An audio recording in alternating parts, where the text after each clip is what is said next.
Alors en fait, c'est une histoire qui aurait dû commencer au XXe siècle et qui a commencé au XXIe siècle, dans la mesure où Pierre nous a envoyé son premier texte, mais on a mis un petit peu de temps à le lire, et quand je lui ai téléphoné pour lui dire que ça nous intéressait, il m'a dit « Ah ben écoutez, c'est très bien, mais il est en train d'être imprimé chez Flammarion ». Donc, premier rendez-vous un petit peu raté, mais néanmoins assez réussi dans la mesure où, après avoir été très déçu et l'avoir un peu dit, je lui ai dit tout le bien qu'on pensait de son texte, et que si d'aventure il avait d'autres textes à nous proposer, on serait très très intéressés. Le souci, c'est que Pierre était quelqu'un d'extrêmement fidèle, et donc, comme il avait commencé à publier chez Flammarion, il est resté chez Flammarion. Et je respecte profondément ça, parce que j'aime bien que les auteurs me soient fidèles aussi. Et puis chez Flammarion, il a donné, après avoir écrit pas mal de textes réalistes, Ami à vie, Zouk, et d'autres titres, Garçon qui courait vite, il a donné un livre qui s'appelait Les spires de l'imagination, qui était... pour que vous voyez un peu le truc, là ça y est, on est au 21e siècle, on est au 20e siècle, au 21e siècle, pardon, on est en l'an 2000, même 2001, et donc au-delà des livres réalistes qu'il écrit, il écrit ce Spire de l'imagination qui donne à Flammarion. Flammarion tarde un peu à lui donner des réponses, et donc à la veille de Noël 2001, il me l'envoie en me disant bah écoutez, voilà, j'ai pensé à vous, c'était 2 ans après, hein, à peu près, 1 an et demi.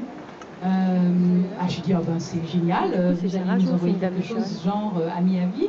Ah, il dit non, pas du tout. Ça fait 300 pages et c'est de la fantaisie.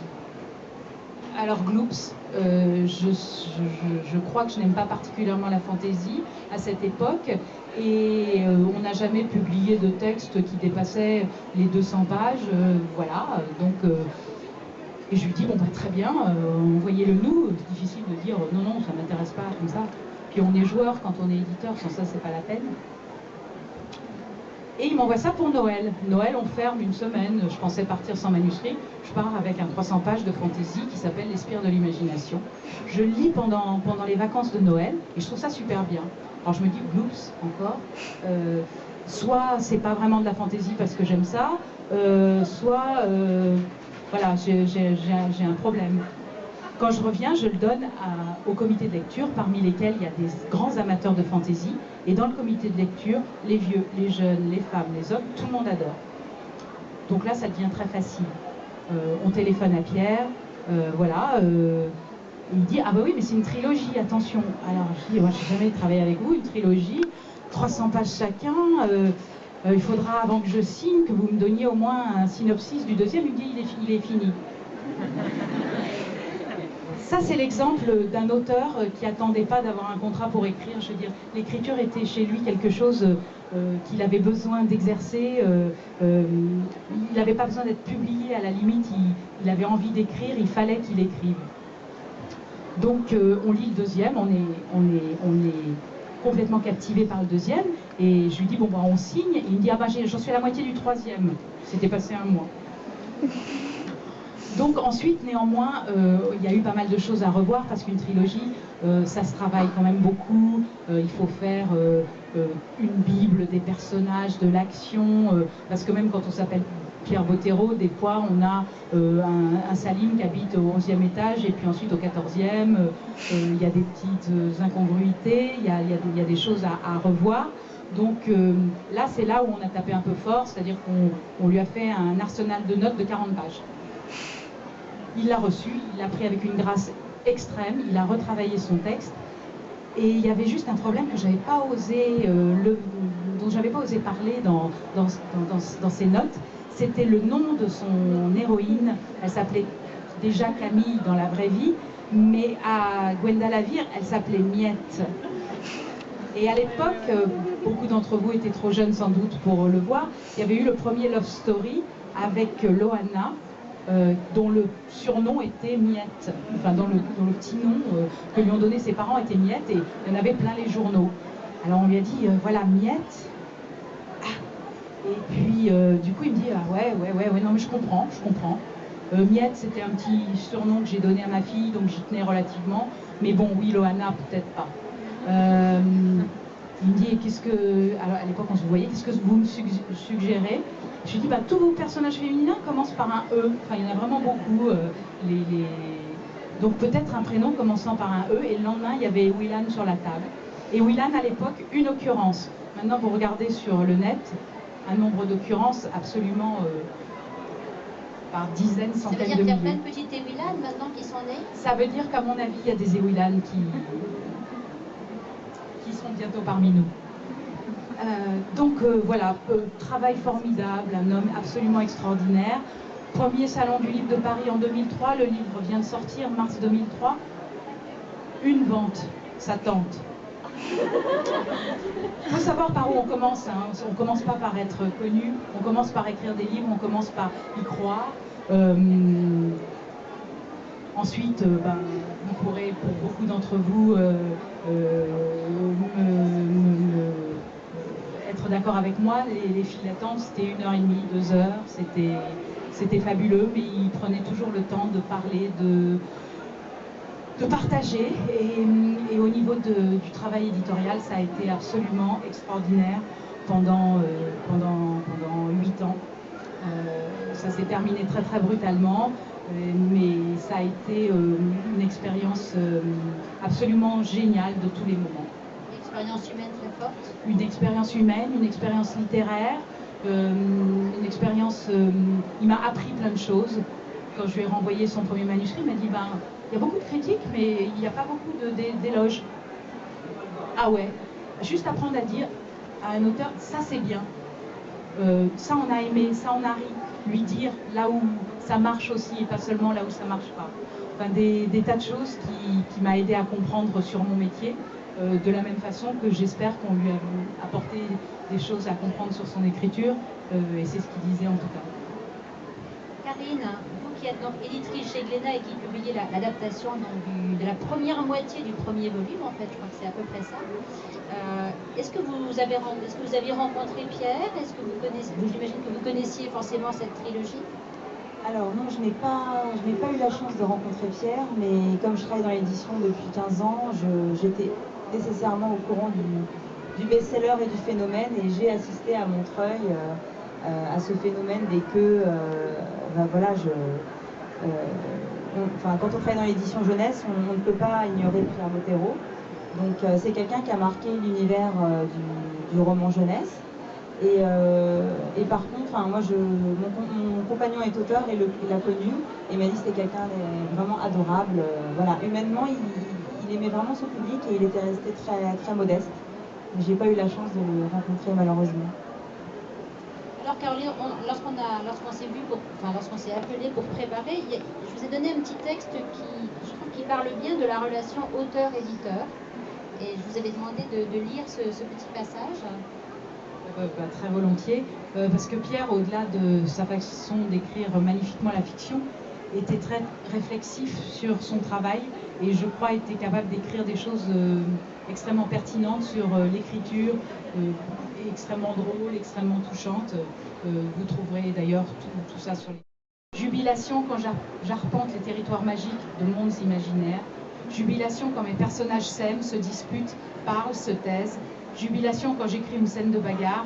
Jubilation quand, au détour d'un paragraphe, une phrase me fait pleurer. Jubilation quand j'éclate de rire, seul devant mon ordinateur.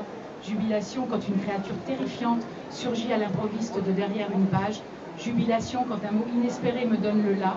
Jubilation quand je parviens à faire partager ma jubilation. Tout le monde aura reconnu le style inimitable de Pierre. C'est beau et touchant. Alors c'est vrai que Pierre Bottero avait énormément de talent, ça on l'a bien compris, et c'est bien sûr l'une des principales raisons de son succès, mais je pense qu'aussi le succès qu'il a remporté, c'est l'extrême attention qu'il portait à ses lecteurs et les échanges nombreux qu'il avait avec eux, sous différentes formes. Et donc là, on va en venir justement à la communauté des marches ombres, que Laure connaît bien. Est-ce que Laure, vous voudriez nous expliquer ce qu'est cette communauté, comment elle est née et ce qu'elle représente encore aujourd'hui, quelques années après la disparition prématurée de Pierre? Avec plaisir. Alors la communauté des marchands, on ne l'a pas tout de suite appelée comme ça. Au départ, on était quelques lecteurs de Pierre Bottero et on discutait beaucoup par le site des mondes imaginaires de Rajo qui avait été mis en place. Donc c'était un groupe qui a énormément évolué au fil des années, qui était complètement différent à son origine. Et il est arrivé le moment où on s'est retrouvé sur un salon du livre dans une file d'attente de Pierre Bottero.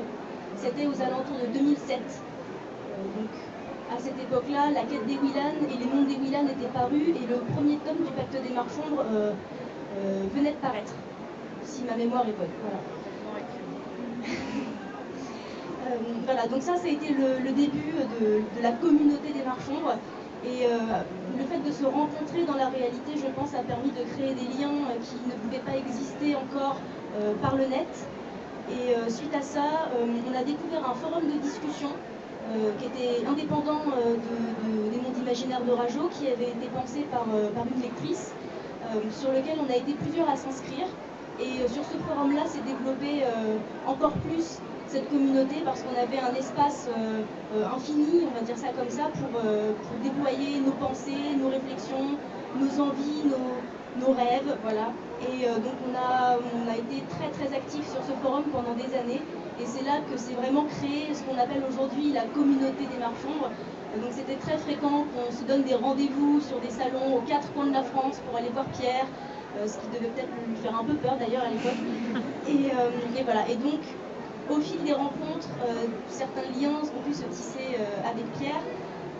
Quelques anecdotes assez incroyables, comme le fait que en 2008, à Épinal, Pierre a payé un kebab à 15 personnes et on a tous mangé assis dans l'herbe dans le parc d'Épinal. Ce genre de petites choses, voilà, qui font qu'on en garde des souvenirs incroyables et qu'on a vraiment l'impression de vivre une chose fantastique. Une nuit des ados à Troyes. Une nuit des ados à Troyes où on a pu discuter à l'espace Argence de Troyes jusqu'à 4h30 du matin. Voilà. Et il était là le lendemain à 9h avec son café et malgré les cernes, il était toujours aussi disponible et rayonnant. Voilà. Donc c'est toutes ces petites choses-là qui font que Pierre Bottero était quelqu'un de très très important pour beaucoup d'entre nous. Et je pense que sa mort a permis à la fois de grandir à beaucoup d'entre nous aussi, de dépasser peut-être la focalisation qu'on avait sur lui, d'apprendre à nous construire par nous-mêmes à travers d'autres personnes et à travers notre propre progression. Et ce qui fait qu'aujourd'hui, 4 ans plus tard, on est encore là. Je pense que les 2 bons tiers de l'assistance ici doivent se reconnaître quand je parle. Voilà, et c'est pour ceux qui donc ne font pas partie de cette communauté de personnes, c'est peut-être un peu étrange de voir ça aujourd'hui, mais c'est des amitiés qui sont extrêmement fortes et qui, je pense, dureront encore longtemps. Karine et Caroline, est-ce que c'est fréquent que se forment de telles communautés autour de livres? Ça arrive, mais à ce point-là, non. Et j'ai adoré la façon dont Laure disait, oui, c'est un peu effrayant et c'est magnifique à la fois. Je pense que c'est pas si fréquent que ça et c'est très très touchant. Moi, en tant qu'éditrice, je trouve ça très touchant parce que là, on voit vraiment qu'on dépasse ce qu'il citait, là, le mercantile. Là, on est vraiment dans le rêve, dans l'adhésion à une œuvre et c'est vraiment très fort. Est-ce que cette communauté, Laure, est encore active? Vous voyez régulièrement? Je ne veux pas être indiscrète, mais comment faites-vous pour qu'elle reste aussi forte? Parce qu'il n'y aura plus d'autres livres. Alors ça aussi, ça a beaucoup changé. Sans être trop tourné aussi vers le passé, je veux dire. Bien sûr.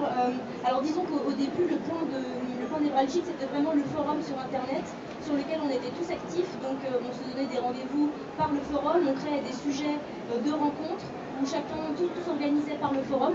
Et puis petit à petit, comme on s'est rencontrés dans la vie réelle, on s'est échangé nos Facebook.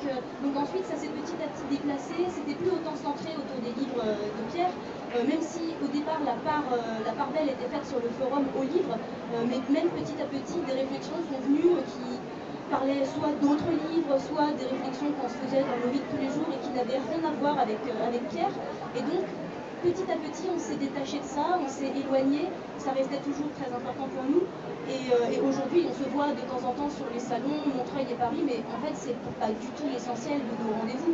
On se voit pendant les vacances, on se voit pour fêter le nouvel an, enfin, on se voit comme ça pour aucune raison particulière, sinon voir et d'être ensemble, comme des amis véritables.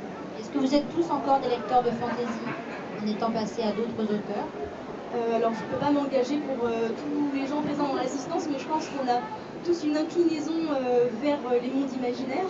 Après, je pense qu'avec le temps, on s'est aussi tous tournés vers d'autres types de littérature plus variée. Alors on va pour faire la transition avec la partie bande dessinée maintenant. Alors vous avez prévu de nous lire un tout petit passage du début. C'est ça, le Du premier premier chapitre, livre. oui, qui fait 4 pages. Peut-être. Oui, merci.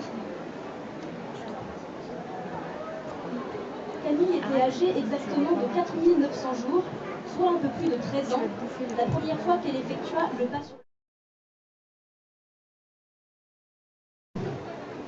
Donc un jour, un coup de téléphone,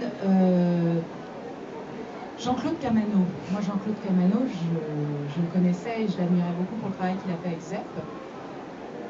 Il me téléphone et il me dit qu'il vouloir nous rencontrer. Bah, très très bien. Et il me dit, mes enfants ont adoré Willan et on voudrait tenter l'aventure de l'adaptation en BD. Et c'était après la mort de Pierre. Pierre m'a initié à la BD, au graphic novel, donc on avait pas mal parlé de BD. Pierre aimait beaucoup la bande dessinée. Adorait la bande dessinée, les graphiques. Et je savais qu'il était partant pour de la BD, mais pas n'importe quelle BD. Donc on a pas mal discuté avec M. Camano. Et l'idée, c'était que la famille de Pierre, sa femme et ses filles, soient d'accord avec le principe de BD et soient d'accord avec les premiers offres de personnages. Et ensuite, carte blanche, parce que j'estime qu'on n'a pas interféré dans un métier qui n'est pas le nôtre. Nous, on est éditeur de romans papier. Voilà, au tout début. Karine. Alors donc moi je travaille avec Jean-Claude Camano, donc pour ceux qui ne connaissent pas, c'est donc effectivement l'éditeur de Titeuf, c'est l'agent de son auteur, ZEP, c'est l'éditeur de Lou, et c'est quelqu'un qui a vraiment défriché pas mal de séries à talent, le Troisième Testament notamment chez Glénat. Aujourd'hui il est directeur de collection extérieure et je travaille avec lui au quotidien. Et donc moi j'ai suivi donc l'adaptation BD, une fois que le trio du scénariste et du dessinateur était formé. Donc Laurence au dessin, Laurence Baldetti, et Lilian au scénario. Donc moi je suis arrivée au moment où la magie opérait déjà. Et mon travail était vraiment l'interface avec les auteurs et avec Monsieur Camano au quotidien.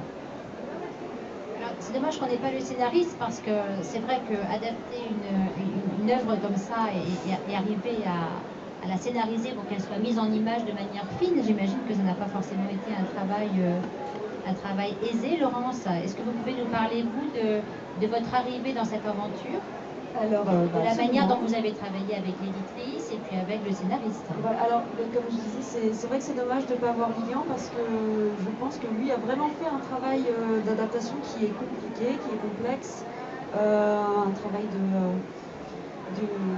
mise en situation, de retranscription qui est très compliqué et je pense d'ailleurs beaucoup plus compliqué finalement que le mien. Alors, moi, je vais déjà parler un petit peu pour moi comment ça s'est passé, c'est-à-dire que je connaissais la Quête des Willan que de visuel dans les librairies, les FNAC. Voilà, j'avais vu que ce roman existait, je ne connaissais pas du tout. Et donc, en effet, j'ai eu Jean-Claude Camano qui m'a démarché probablement parce que je travaillais déjà chez Glénat à l'époque. Dites-nous aussi un petit peu brièvement ce que vous avez fait avant d'en arriver là, d'arriver sur Willan. Alors avant d'en arriver là, j'ai fait une autre série, un diptyque chez Glénat qui s'appelle Perle Blanche, qui est voilà, de l'historique fictif, de l'aventure, donc aussi avec un poil de fantastique qui fait que je ne suis pas complètement étrangère à la magie. Après, donc voilà, donc ça c'était terminé. J'étais en train de travailler sur une nouvelle série, enfin qui n'est pas une série vu que c'est un one shot. Et enfin bref, et du coup on m'a proposé la Quête des Willan, donc le dessin. Donc ce qui s'est passé, c'est que déjà j'ai dû découvrir, tout simplement. Donc j'ai pris le petit pied. J'étais m'acheter le roman. Et puis j'ai lu, et donc en me projetant, en me demandant si je serais capable, si j'en avais envie, tout en ne sachant pas vraiment non plus l'importance de la communauté qu'il y avait derrière. C'était peut-être mieux d'ailleurs, vous ne le saviez c'était pas. une bonne Il y avait chose. moins de pression. C'était une non bonne chose, oui, clairement, ouais, clairement. donc voilà, et puis on s'est mis à... Donc j'ai quand même dû faire des tests pour voir, et donc j'ai commencé à balancer des refs, des Willan, de Salim, d'Edwin. Voilà, et il me semble qu'on les a proposés à la famille de Pierre Bottero, vu qu'ils ont les droits, ils ont aussi leur regard, ce qui est absolument normal. Donc voilà, on a proposé un panel, j'ai proposé un panel de personnages, et puis au fur et à mesure, ça s'est construit doucement, en disant voilà, plus dans ce sens-là, plus dans ce sens-là, et puis voilà, petit à petit, on a tenu les personnes physiques en tout cas, sachant qu'il y a eu beaucoup d'allers-retours justement entre Rajo, les héritiers de Pierre, et puis vous, sur l'apparence physique. Est-ce qu'on vous a dit non, là il y a pas des détails pour rectifier? Je pensais que ça les yeux de la franchement, je la couleur des yeux. Non, je pensais que ça allait être bien pire. Je pensais que ça allait être laborieux. Je me suis dit que ça allait être compliqué. Et puis au final, ça s'est bien passé. Les personnages qui ont été les plus compliqués à cerner ont été Salim, Edwin. Ouais, beaucoup d'allers-retours sur Edwin et Salim, un petit peu Letzlich, mais sinon non, c'était pas, ça n'a pas été... Et les yeux violets des Willan. Oui, mais ça c'était une remarque à mettre, bien ne pas oublier de pas violet. Voilà. Et du coup voilà, donc au fur et à mesure, je pense qu'on m'a validé. En amont, on m'a dit bon Laurence, c'est bon, tu peux le faire, et puis c'est là que ça a démarré en fait. Et le travail avec le scénariste s'est passé comment? Très bien, je m'entends très bien avec Lilian, que j'ai rencontré du coup en fait. Vous ne vous connaissiez pas du tout au départ? Je ne le connaissais pas, on m'a mis en relation avec lui, et puis en fait, lui et moi, on est tous les jours au téléphone, on parle beaucoup des Willan, du boulot, de l'univers, de ce qu'on veut faire, de là où on veut aller, et ça se passe très bien. Ouais. Et est-ce qu'il vous a envoyé le scénario en entier, ou c'était par petits morceaux, par séquence? Alors, il n'avait pas besoin vu que j'avais lu le livre, donc ça c'est pratique, c'est ce qui est pratique de travailler avec des romans, c'est comment on sait où on va. Et non, il m'a envoyé séquence par séquence, on travaille bout par bout. Pour plusieurs raisons, c'est que lui travaille en même temps que moi je travaille, donc il ne fait pas absolument tout en amont, ça prend du temps. Et puis, moi je trouve ça bien, pourquoi? Parce que si il me donnait 30 planches à faire d'un coup, je pense que je désespérerais. Donc tant que j'en ai 5, 10, je vois une finalité au niveau de l'endurance. Si là j'en avais 40 à faire, non, je crois que ça deviendrait compliqué, voilà. Pour le moral. Hein. Alors donc le premier volume commence lorsque Camille marche dans la rue et évite ce camion en faisant un pas sur le côté, hein, le déclencheur de cette histoire. Et la fin du premier volume, c'est lorsqu'ils partent dans le chariot après avoir vaincu, lorsqu'elle arrive à matérialiser les sorts de défense. Et donc là, ça correspond à peu près, je crois, à la moitié du premier livre. Ouais, plus ou moins, oui, c'est ce que Lilian voulait faire. Après, je peux dire un peu de ce que lui m'a dit. Bien sûr. En effet, ouais, lui veut diviser les romans en deux. Après, il me semble que c'est un peu plus de la moitié, il m'a dit, parce que c'était plus pratique au niveau de l'intensité dramatique. Ben, voilà, de clôturer un tome sur quelque chose d'un peu fort. Voilà, donc pour avoir une montée, une anticipation sur le tome 2. Donc il fallait trouver le moment un peu propice, et c'est bon qu'il a trouvé le meilleur.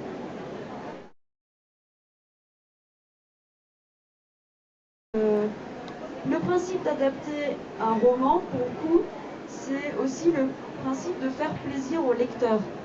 Enfin, pour moi. Sinon, je crée ma propre histoire et j'ai les retours que j'ai. Je me fais un peu mon propre plaisir. Là, je sais que, voilà, parce que moi aussi je suis fan de choses, donc je me dis, j'ai envie que eux soient contents. Donc je fais mon possible. Après, donc pour l'instant j'ai des gens qui sont très enthousiastes, mais bon, il y a aussi ceux qui sont déçus, ceux qui n'imaginaient pas les choses de la même manière que moi.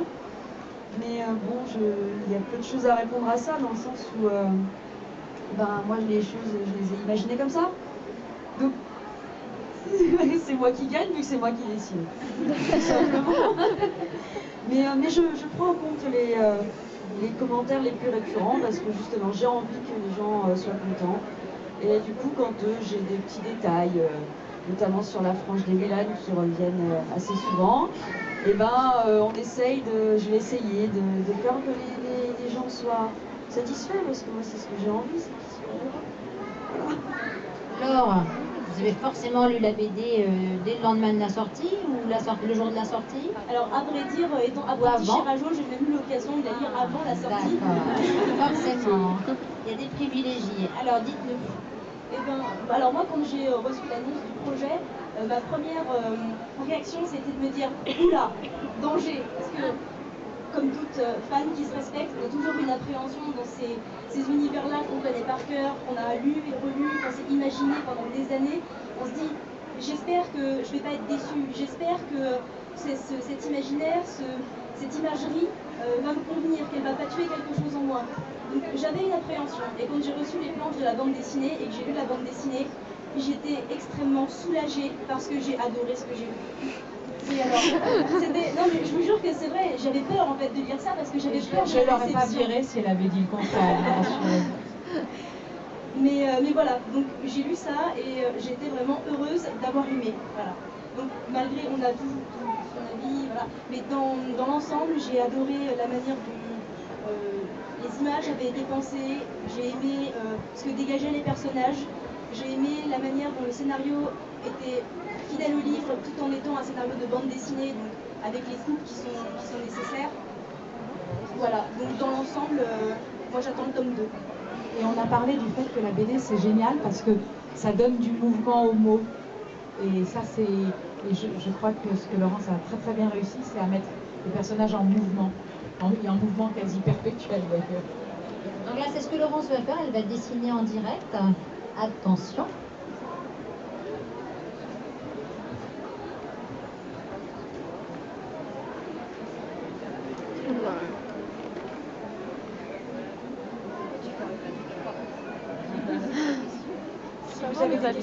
Non, c'est moi. Pendant que Laurence dessine, on peut continuer à discuter. Si vous, maintenant, vous avez des questions, parce qu'il nous reste relativement peu de temps, c'est le moment de les poser donc à l'une des invitées présentes. Ça a l'air bien. Oh, c'est à l'envers. On a une question. C'est à l'envers? Non, c'est parce que j'essaie de me cadrer, mais vu que c'est à l'envers, du coup je comprends.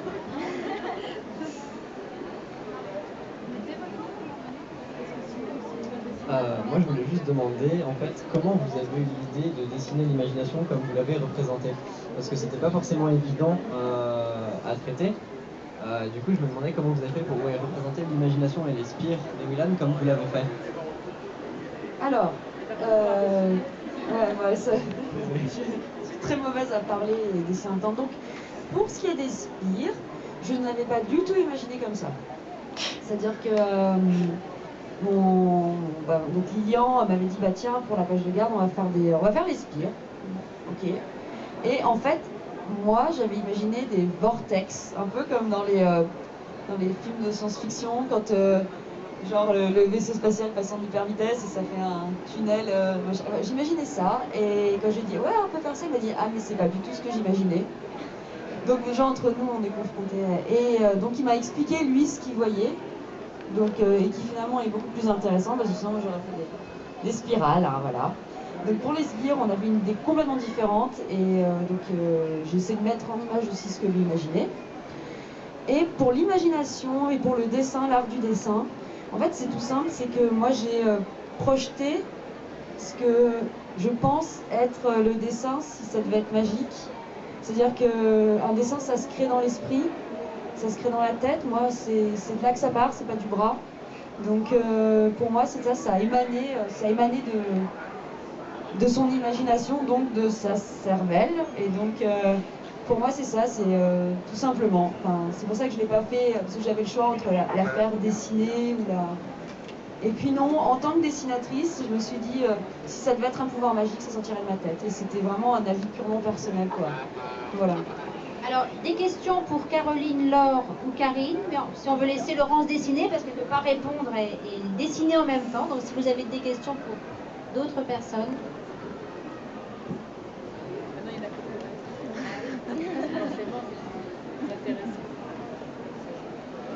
Bonjour, ça serait pour savoir quelles devraient être les limites de l'adaptation en termes de les tomes, quel tome, est-ce que je pense que le pacte va être touché par l'adaptation. Déjà c'est une question, une première question, et est-ce qu'ensuite on va pouvoir imaginer les autres histoires de Pierre adaptées au livre? Alors je pense que tout est ouvert à ce stade, puisque voilà, notre position, comme, pour cette série comme pour d'autres, c'est de voir comment se comporte le tome 1 au niveau des ventes, de l'accueil, du succès. Et voilà, ça sera, je pense, d'ici minimum 6 mois, 1 an, qu'on pourra y voir plus clair, sachant que le temps de création d'une BD, c'est quand même entre 9 mois et 1 an en moyenne. Donc voilà, il faut laisser le temps aussi au projet de maturer et puis aux lecteurs de voir s'ils ont envie de voir la suite aussi.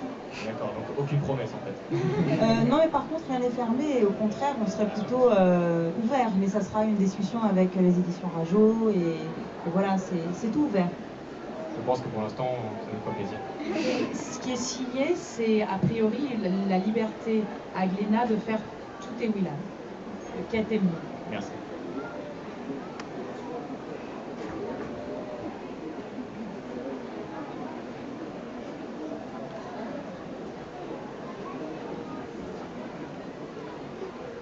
Bonjour. Moi je voulais savoir, après une BD, est-ce que Rajo pense pouvoir laisser quelqu'un faire un film ou quelque chose comme ça? Nous, on est tout à fait prêts à laisser quelqu'un faire un film. Encore faut-il qu'on nous le propose, parce que de toute évidence, c'est pas nous qui allons produire un film. Donc oui, s'il y a des producteurs intéressants. Et vous pensez plus à un film du genre en mode dessin animé ou en mode film Alors là, c'est typiquement pas l'éditeur qui choisit. C'est des gens qui viennent avec une proposition. Ça peut être et beaucoup de sous. Ça peut être de l'animation et ça peut être du film à acteurs. Mais malheureusement, c'est pas notre décision.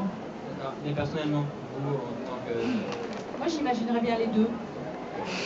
J'ai pas de souci avec l'un ou l'autre.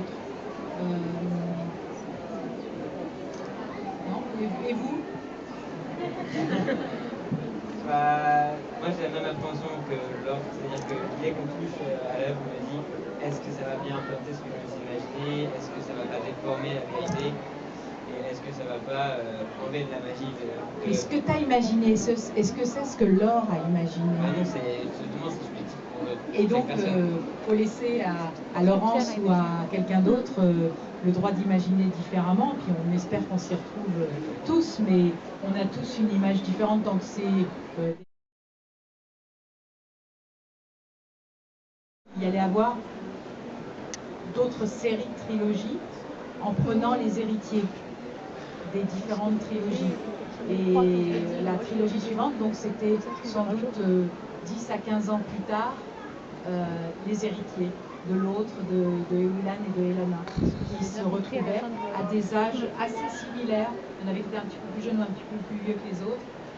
Ensuite, il m'a toujours dit qu'il avait son image finale du premier tome de la trilogie suivante, et j'ai jamais su la dire. Merci.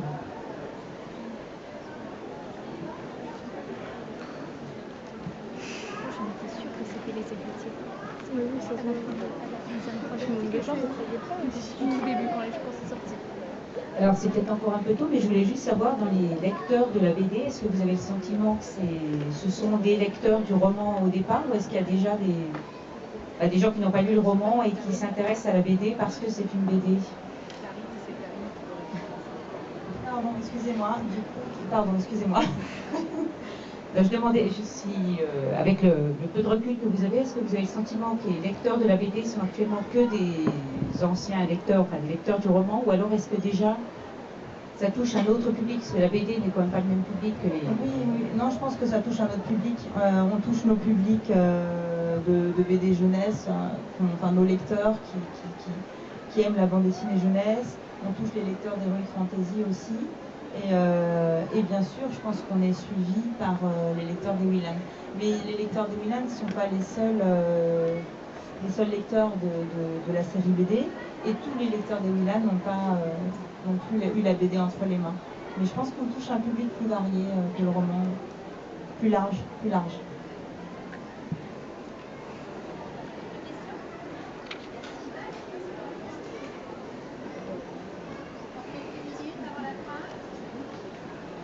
Je suis désolé, décidément. Je veux juste savoir, parce que je sais que Pierre a touché pas mal de gens avec ses livres et qu'il a poussé peut-être certains d'entre nous à vouloir écrire quelques mots ou jeter quelques idées sur une page.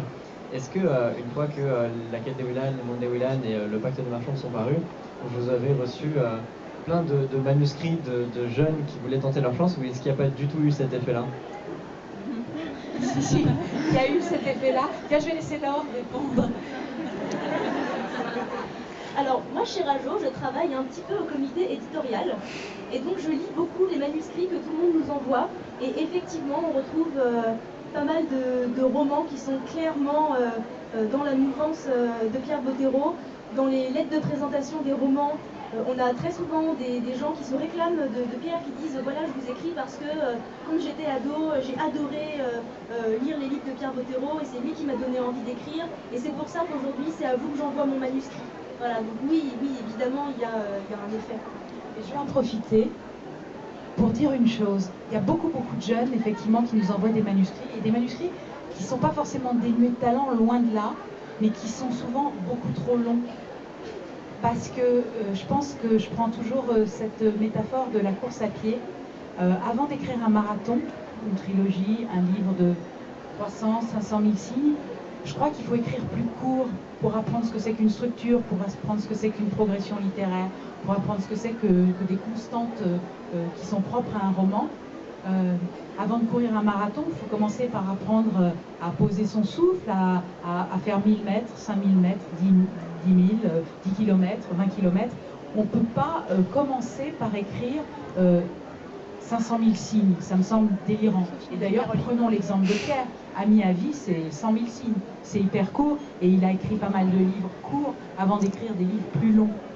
Et vraiment, je crois que si vous avez des velléités d'écriture, engagez-vous déjà dans des projets peut-être un peu plus courts avant de passer à du plus long tout de suite, parce que c'est compliqué d'apprivoiser sa propre écriture. Je crois que le temps qui nous était imparti, c'est cool, hein, voilà, il faut enchaîner parce qu'il y a du matériel à installer pour la rencontre suivante. Laurence, est-ce que vous êtes encore en dédicace à Montreuil ce week-end? Non, je m'en vais. Non, ce sera... Je pars. Prochain rendez-vous? Voilà, prochain rendez-vous la semaine prochaine à... Ouais, la semaine prochaine. Le 7-8, c'est la semaine prochaine? Ouais. À Angers. Si je me dis de dire. Non, il n'y a pas de problème.